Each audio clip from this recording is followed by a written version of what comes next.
일단 웬만하면 하지 마세요. 이게 유튜브가 백조의 발 있잖아요. 네. 놀고 먹으면서 돈 버네 하면서 배 아파하고 막 그런 분들이 많지만 유튜브 자체만으로 내가 엄청난 돈을 벌겠다? 이거는 되지 않습니다.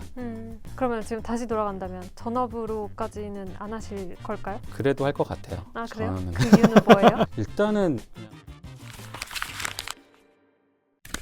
간단하게 자기소개 한번. 저는 술은 인류의 적이다 우리가 먹어서 없애자라는 슬로건을 모토로 음주와 리뷰 그리고 브이로그 컨텐츠를 합친 음주 리뷰로그 컨텐츠를 하고 있는 김자케라고 합니다. 반갑습니다. 어떻게 시작하게 돼요?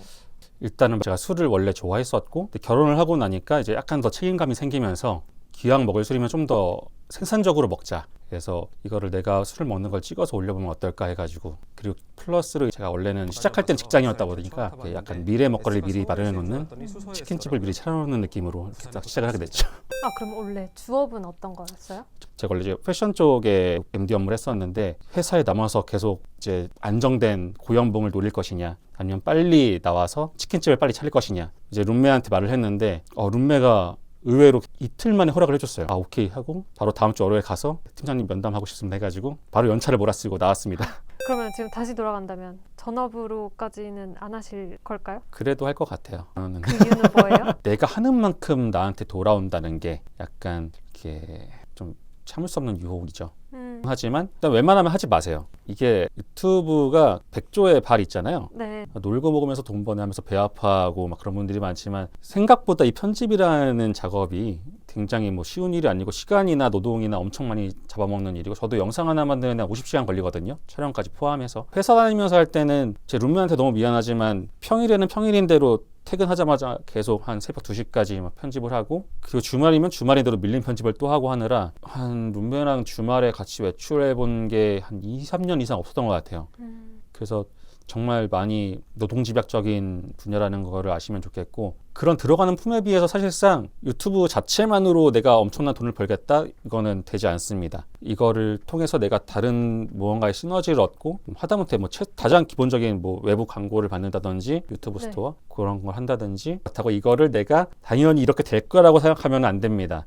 왜냐하면은 유튜브는 고시 같은 거예요. 잘해서 꾸준히 해서 성공하면은 뭐 사람 고시는 할 수 있는데, 다 시간을 쓰고 돈을 쓰고 하다가 안 되면 고시랑 똑같아요. 내가 고시를 9년을 준비했든 10년을 준비했든 안 되면 그 다음에 뭐 취업하기도 힘들고 가지고 있는 스펙이 아무것도 없겠죠. 그런 것처럼 적당히 본인이 할 수 있는 한에서 하되, 정말 뭔가 확실한 뭔가가 보이면 그때 전업을 고민해라. 근데 그래도 웬만하면 전업은 하지 마라. 그리고 이제 음식 컨텐츠를 하시는 분들 레드오션이 아닐까요? 어떤지. 네, 하지 마세요. 일단은 레드오션이기도 한데 일단 안 하시는 게 좋습니다. 왜냐면은 촬영 실비가 너무 들어요. 특히나 저처럼 이제 한 영상에 여러 집 가는 거는 절대 따라 하시면 안 됩니다. 이제 망하는 지름길이고요. 왜냐면 유튜브 수입이 대략적으로 평균을 내보면은 우리나라 기준으로 조회수 1당 2원 정도가 나옵니다. 구글에즈 수익이. 그러면 제가 10만 영상이 나와봤자 20만 원이에요. 10만을 찍어야 영상 촬영비 본전을 뽑습니다. 근데 하지만 저는 원래 다른 일을 이제 안 하고 있으니까 영상에 들어가는 시간 한 50시간 정도의 제 인건비가 있잖아요. 이거를 외부 광고 없이 유튜브 수익만으로 메꾸기에는 쉽지 않아요. 만약에 한다면 기본적으로 수익화를 전제한 컨텐츠를 하는 게 좋을 것 같고, 그만큼 또 촬영 실비를 아낄 수 있는 그런 컨텐츠를 기획했으면 좋겠습니다. 그 수익화를 전제로 한다는 컨텐츠가 어떤 거예요? 예를 들면 저처럼 노포 맛집을 가는 컨텐츠예요. 저한테 광고를 진행할 수 있는 집들이 많지 않아요. 왜냐하면은 제 컨텐츠를 보는 분들은 대부분 이제 허름한 노포 개인 업장을 좋아하시는 분들인데, 그런 분들의 메일이 많이 옵니다만, 저도 이제 광고 빈도를 조절하기 위해서는 광고비를 마냥 저렴하게 할 수는 없어요. 어느 정도 광고비가 있어야지 광고 빈도를 좀 줄일 수 있으니까 유지를 해야 되는데, 일반적인 그런 노포나 개인 업장에서 광고를 신경 쓸 겨를도 없으시고, 쓴다고 하더라도 그렇게 뭐 광고비를 지평할 만한 여력은 없으신 경우가 대다수겠죠. 아니면은 이미 장사가 잘 되고 있으면 할 필요가 없고 광고를. 그래서 저 같은 경우는 또 웬만하면 프랜차이즈 대상으로만 광고를 진행하고 있는데, 이렇게 되면 일단 기존 콘텐츠와 결이 달라지기 때문에 반응이 완전히 좋을 수만은 없어요. 당연히 이제 싫어하시는 분도 있고, 지금은 이제 저도 오래됐기 때문에 약간 싫어하시는 분들이 계셔도 다 제 사정을 어느 정도 이해해 주시고 다들 응원해 주시는 분들이 많지만, 물론 이제 뒷광고는 절대 하면 안 되는 거고, 제가 아까 말씀드린 조회수 1당 2원이라는 한계를 잘 생각해 두시고 현명한 컨텐츠 기획을 했으면 좋겠어요. 저는 이미 이제 온 길이 너무 많아서 못 돌아갑니다. 전 이대로 쭉 갈 거고, 뭐 언젠간 되겠죠 뭔가.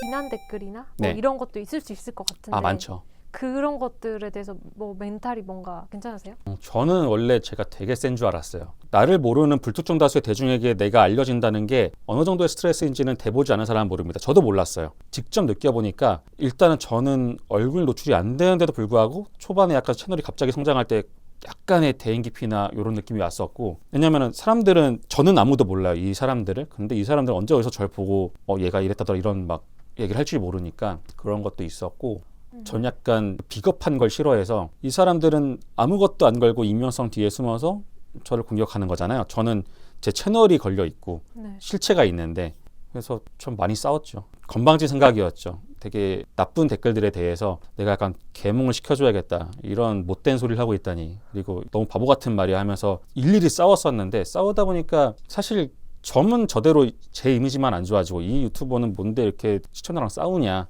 이러고, 그리고 막상 제가 완벽한 논리로 이 사람을 이긴다는데 이 사람이 삭제하고 그냥 가면 끝이에요. 전 거기에다 이 사람을 논리로 설득시키려고 엄청난 시간을 썼는데 그동안 콘텐츠 편집도 못하고 아무것도 못하고, 그래서 이제 되게 무의미하고, 사실 이런 악플러들한테 신경 쓸 시간에 내 콘텐츠를 사랑해주는 분들한테 좋은 콘텐츠를 보답해드리기 위해서 생산적인 일을 하는 게 낫겠다 싶어가지고 지금은 최대한 안 하려고 하고 있지만, 그래도 가끔 싸웁니다. 어제도 싸웠어요. 기억이 잘 안 나는데 좀 많이 싸워가지고 제가 한두 번 싸우는 게 근데 어쨌건 뭐 신경 안 쓰는 게 제일 중요하고, 만약에 유튜브를 시작하시는 분들이 계시면은 제 주변 지인들 중에도 유튜버들 중에도 되게 이런 댓글 때문에 스트레스 받는 분들이 많습니다. 생각보다 쉽지 않아요. 그래서 좀 각오를 하고 들어오면 좋을 것 같아요. 다시 처음으로 돌아갔을 때 채널이 회사 다니는 도중에 쑥 컸다고 해야 돼. 그 이유가 어떤 거라고 생각하세요? 제가 후발주자라서 차별점을 많이 만들었다고 말씀드렸는데 그게 먹혔던 것 같아요. 노포 위주로 하면서 술만 나는 감성을 전달하려는 채널들은 많지 않았기 때문에, 그리고 속도감 자체도 달랐고, 그래서 그게 어느 정도 적중했다고 볼 수도 있지만 뭐든지 장단은 있죠. 보통 쇼츠랑 롱폼을 한다고 했을 때 네. 뭔가 그 두 개의 차이를 느끼시나요? 롱폼을 좋아하시는 분들은 제 구독자님들을 기준으로 봤을 때 보통은 15분이 안 되면 짧다고 생각하시는 분들이 많거든요. 한잔 하실 때 같이 안주의 느낌으로 보시는 분들도 많고, 그러다 보니까 쇼츠 같은 경우는 이런 콘텐츠에서 정보성 위주로 이 업장에 대한 정보만 보고 딱 빠지시는 분들이 많기 때문에 일단 구독자 층 자체도 갈려서, 제 영상 같은 경우는 초기 노출에서 쇼츠가 잘 안 커요. 쇼츠 채널을 따로 팔려고 했었는데 갑자기 유튜브가 또 이렇게 영상 링크 기능을 만들어가지고 그걸 못하고 있는데 링크 기능 만들면 사실 숏폼을 해서 연결시키면 되지 않나요? 근데 이제 어차피 저는 롱폼을 만들면은 기본적으로 보장되는 조회수들이 있는데 쇼츠는 그게 굉장히 드물고, 제가 지금까지 만들었던 쇼츠 중에서 좀 조회수가 많이 나온 것들은 대부분 약간의 논란 가능성 있는 아규잉을 해서 이제 댓글에 토론장을 만드는 그런 콘텐츠들이었는데, 사실 그게 제 콘텐츠의 본질은 아니라. 그게 근데 혹시 의도된 걸까요? 의도를 하긴 했었죠. 그런 부분들은. 예시가 어떤 거예요? 예전에 제 영상에 간짜장을 먹는데 어떤 분이 댓글 다셨어요. 간짜장은 원래 찍어 먹는 거라고, 비벼 먹는 게 아니라고. 그래서 그 부분에 댓글을 이제 캡처해가지고 그 간짜장 영상이랑 아래에 이제 올렸죠. 왜냐하면 이제 유튜브의 알고리즘 같은 경우는 두 가지로 나뉘잖아요. 제일 중요한 게 노출 클릭률이랑 그리고 시청 지속 시간인데, 쇼츠는 워낙 컨텐츠 자체의 길이가 짧기 때문에 댓글을 쓰는 동안 영상을 멈춰놓는 경우는 별로 없어요. 댓글을 쓸 때도 계속 영상이 돌아가고 있기 때문에 그 댓글을 쓰도록 유도를 하면은 시청 지속 시간이 폭발적으로 늘어날 수 있는 거란 말이죠. 그래서 만약에 쇼츠를 전문적으로 하실 분들은 이런 것도 감안해 두시면 좋지 않을까. 네. 그럼 롱폼은 사실 그냥 숏폼 알고리즘이랑 다르고 뭔가 연관 키워드나 이런 거랑도 연결이 되잖아요. 네. 그런 부분에 대해서 뭔가 인사이트를 얻으신 게 있을까요? 저만의 특출난 생각은 아니고 당연한 건데, 이 당연한 거를 모르시는 분들이 되게 많아요. 방금 말씀드렸지만 어쨌건 쇼츠나 롱폼이나 알고리즘은 대동소이합니다.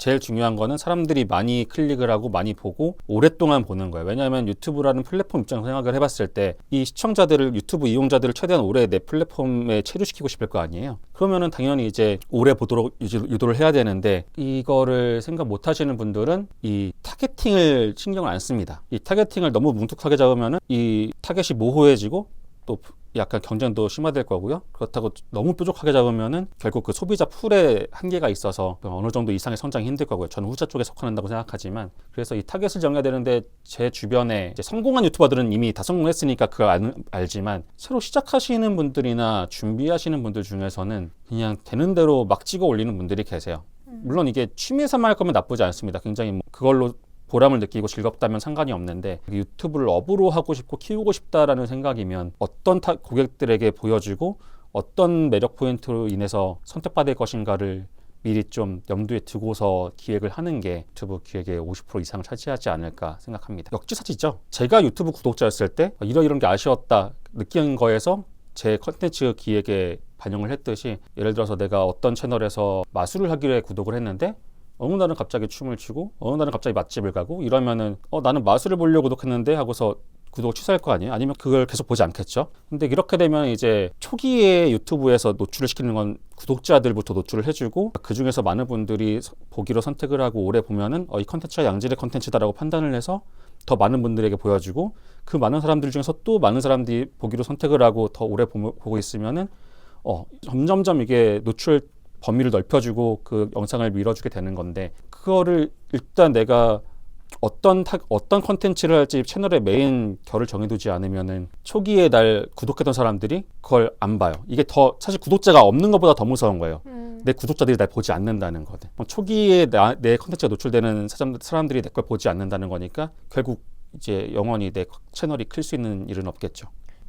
그러면 채널 일관성을 만든 다음에 컨텐츠도 이제 그 결에 맞게 한다는 것 같은데 네. 사실 그러면 김작희님의 경우는 처음부터 그걸 잘 좀 잡으셔서 계속 꾸준히 하신 케이스일까요? 맨 처음에 한 반년 정도는 방황을 했지만 근데 그때도 일단 저는 집에서 간단히 조리할 수 있는 제품을 리뷰한다라는 결은 갖고 있었는데 지금은 이제 맛집이고 제가 정해놓은 여러 가지 그 특징들이 있으니까 그거에 맞춰서 하고 있죠. 근데 아까 말씀드린 것처럼 저는 너무 뾰족하게 잡은 편이긴 해요. 왜냐하면은 또 이것도 주의를 하시면 좋은 게 보통 일반적으로 제 유튜브 안 하는 지인들이 생각하기에는 김작희는 맛집을 가고 노포 특히 많이 가고 술도 많이 먹고 이게 현장감도 있고 되게 많은 사람이 좋아하겠다라고 하지만 실상은 내가 내 채널을 설명하는 키워드가 많으면 그 키워드에 관심 있는 모든 사람들이 좋아하는 게 아니라 그 키워드의 교집합만 저를 보게 됩니다. 왜냐하면은 맛집을 좋아하는데 팬시한 집을 좋아하는 분들, 위생에 예민한 분들은 노포 콘텐츠를 안 봐요. 그리고 맛집과 노포를 좋아하는데 술을 안 좋아하시는 분들 제 거 안 봅니다. 그리고 맛집과 노포와 술을 좋아하는데 난 업장 정보만 알고 싶지 뭐 남이 술 먹는 걸 보고 싶지 않아 이런 분들도 제 걸 안 봐요. 이런 것들이 사실 채널의 성장의 한계를 어느 정도 주고 있다고 생각하는데 그만큼 반대로 그 모든 것을 충족해서 다 좋아하시는 분들한테는 아마 제 채널은 대체제가 없는 유일한 콘텐츠일 거죠. 그만큼 만들기가 힘들기도 하고. 네. 그러면 사실 어느 정도 구독자를 그 교집합으로 모은 다음에 조금씩 더 다른 타겟도 관심 있을 만한 대중적인 그 주제로 확장해 나가는 전략을 좀 해야겠네요. 그렇게 해도 좋은데 그렇게 하게 되면은 이제 채널을 따로 분리해서 하는 게 좋을 것 같아요. 제 생각에는. 어쨌든 구독자가 원하는 게 있으니까. 네네. 왜냐하면 제가 일례로 회사를 퇴사하고서 원래는 주에 하나씩 영상 올렸었는데 퇴사를 했으니까 이제 좀 더 컨텐츠 활동을 많이 해야지 해서 일주일에 2개로 늘렸어요. 그런데 2개로 늘렸을 때 일주일에 2번씩 술을 이렇게 먹으면 하루 종일 먹으면은 편집하는데 너무 지장이 생겨서 못할 것 같으니까 그러면 매주 일요일에는 술집 그 기존의 영상을 올리고 매주 수요일마다 해장 영상을 올리자 하고서 해봤는데 엄청난 반발이 있었습니다. 왜요? 이제 구독자님들이 나는 술 먹는 거 보려고 네 걸 구독했지 초심 잃어가지고 술은 안 먹고 뭐 음식만 먹네 이래가지고 근데 제가 기존 컨텐츠 안 한 게 아니에요. 저는 매주 하던 그대로 주 1회씩 계속 그 술 마시는 컨텐츠를 하고 있었고 저는 컨텐츠를 하나 더 추가해드리면 구독자분들이 좋아할 거라고 생각을 했죠. 근데 아니더라고요. 생각보다 구독자분들이 얘가 어떤 생각으로 기획을 했고 어떤 컨텐츠를 얼마나 자주 올리고 이런 거를 주의 깊게 보는 사람이 없어요. 근데 그런 분들 입장에서 얘 술 마시는 거 좋아해서 봤으니까 간만에 얘가 떴으니까 봐야지 했는데 얘가 술은 안 마시고 해장만 하고 있다 하면 충분히 오해할 수 있고 이거는 제가 사실 이 영상 생태계에 대한 이해도가 약간 떨어졌던 부분이죠. 들어보니 되게 구독자의 의견을 많이 수용하시는 편인 것 같아요. 네네. 그게 이제 구독자들의 의견대로 하면 좀 더 그 채널이 발전하기 때문이라고 생각하시는 거. 그 정도를 잘 이제 본인이 잘 조절해야 되는 것 같아요. 왜냐하면은 물론 이제 구독자님들의 의견에 귀를 기울여야 되는 건 당연히 맞죠. 왜냐하면 봐주시는 분들이 계시기 때문에 제 채널의 가치가 부여되는 건데 그만큼 구독자들의 의견, 시청자분들의 의견이 중요하지만 반대로 이게 예전에 그런 우화가 있죠. 당나귀야 아들과 아빠가 이제 같이 가다가 왜 멍청하게 둘 다 걸어가냐, 왜 아빠만 타냐, 왜 아들만 타냐 하다가 결국 이도저도 안 됐다는 그것처럼 모든 사람을 만족시킬 수 있는 컨텐츠는 없고 결국 내가 내 코어 팬층이 어떤지 잘 파악을 해서 결국 모든 것을 결정하고 기획해 나가는 거는 나 자신이라는 게 제일 중요합니다. 너무 휘둘릴 필요는 없어요. 영상의 앞부분을 엄청 일관적인 문장으로 시작하는데 혹시 그렇게 하시는 이유가 있는지 궁금해요. 고정 시청자분들로 하여금 이게 처음 보자마자 김자키 영상이라고 느껴질 만한 그런 저만의 심볼이라고 해야 되나? 저라는 캐릭터를 각인시키는 데는 특히나 얼굴이 안 나오는 입장에서 좋지 않을까 해서 그렇게 하고 있습니다. 그거 외에도 다른 장치들이 영상 속에 몇 개 더 있나요? 일단 회오리 많이 하는 거 하고 예전에 이제 지금 많은 분들이 따라해 주시는 건 메뉴 하는 제가 원래는 메뉴 이렇게 딱 하는 게 있어가지고 그거 많이 해주시고 예전에는 가게 간판을 보여드릴 때 징소리 때리면서 어머어머 이런 식으로 했었는데 이게 약간 좀 요즘 분들이 보시기에는 너무 올드해 보이지 않을까 해서 요건 약간 자제를 하고 있습니다. 이제 제가 이런 다른 장치를 많이 만드는 이유는 제가 얼굴이 직접 노출되지 않기 때문이에요. 저라는 캐릭터에 대해서 비주얼적으로 드릴 수 있는 그런 포인트들을 많이 만들어 놓는 게 아무래도 저를 각인시키고 제가 소개하는 맛집이 아니라 김자크에 대한 호감을 이끄는 데 어느 정도 작용을 할 거라고 생각을 합니다. 오늘 인터뷰 어떠셨을까요? 일단 제가 그 부르에서 인터뷰를 모집한다고 했을 때 너무 하고 싶었어요. 진짜 많은 도움 받고 있는 프로그램이고 사실 제가 아직 결제를 해본 적이 없어가지고 죄송하지만 저는 무료 이용자라서 그래서 조금이라도 도움이 되드리고 싶어서 이렇게 인터뷰를 신청했고 정말 부르 좋은 프로그램이니까 유튜브 특히나 처음 시작하시는 분들한테는 정말 좋을 거예요. 그래서 많이들 한 번씩 사용을 해보셨으면 좋겠습니다. 네, 지금까지 김자켓님과의 인터뷰였습니다. 감사합니다. 감사합니다.